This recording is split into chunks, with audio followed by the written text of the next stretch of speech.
It's week 15, day 99 of my full-time chronic pain rehabilitation journey. I'm Jason, and today I'm going to talk about connection. You need deep and meaningful connections to sustain you through troubled times.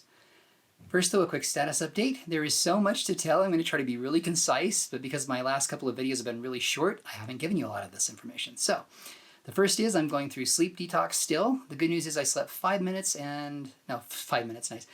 hours and 45 minutes last night, which is better than 45 minutes from the night before. I'm also starting to take time-release melatonin to help supplement my sleep instead of prescription medications. And on that note, I am actually off all prescription medications at this point. I threw out the last of my sleeping pills a couple days ago to make sure I do not succumb to temptation. I have a number of personal records that have accumulated. The first is I can do 30 consecutive push-ups and 12 unassisted pull-ups. The other is I can do 120 pounds, 10 repetitions on the Smith squat.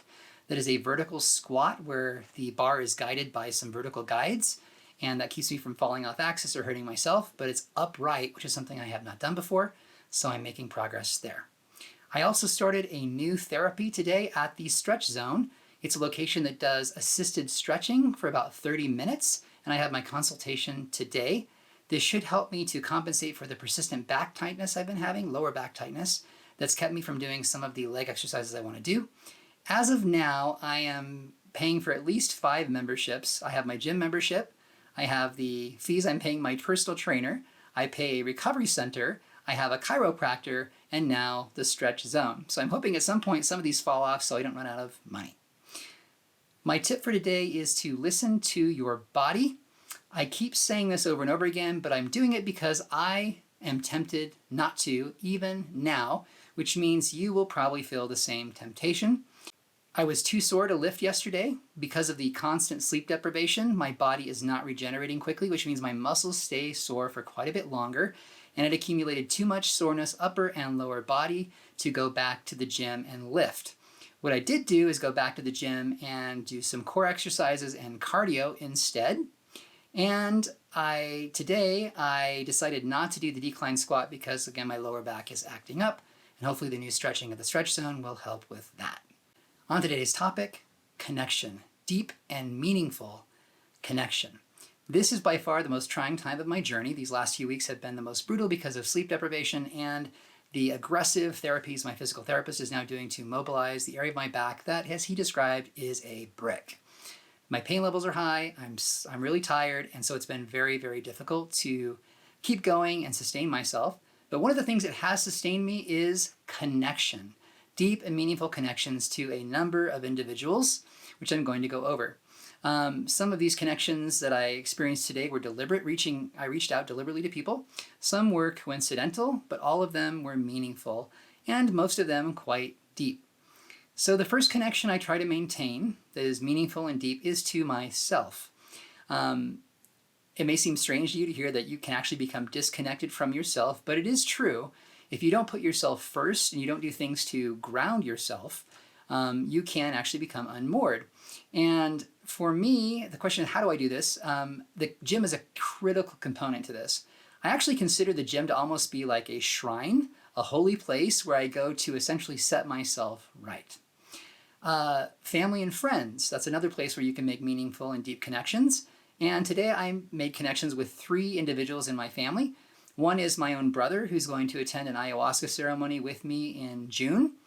He struggles with some alcohol issues, and so I called him up and I'm helping to get him registered so he doesn't miss the deadline or not be able to reserve a seat for himself, which would really stink. The other is I reached out to one of my nieces who was doing ketamine treatments with me to re-encourage her to continue to do those treatments because they were helping her so much. And the third is I have a brother-in-law who's currently in rehab right now, so I reached out to him to give him some encouragement as well. All of these felt meaningful and filled my day with something significant that, again, helps sustain me. The next group that you can develop deep connections with is perfect strangers. At the Stretch Zone, I spent about an hour with a really nice woman, and we got to talking, and I just shared my whole story with her. I'm getting pretty good at this because I've had to do it many times. It's becoming really easy. I feel no negative emotions in divulging lots of details about my personal life. And again, the whole intent there is to open up and share with people something that's important. And it turns out that she opened right back up. She's also been in a psychiatric institution and struggles with depression. And so I was able to convince her to try ketamine after describing what it's done for me, and hooked her up with the place that I go to. That was very meaningful to me as well. I also shared my YouTube channel. So who knows, I might have 15 subscribers come tomorrow. Wouldn't that be nice? All right, on to the next person that I try to maintain connection with, God. Haven't been of the praying type in the last few years. I don't really say dedicated prayers, except maybe with food and to put my kids to bed. But I do try to feel connected to God.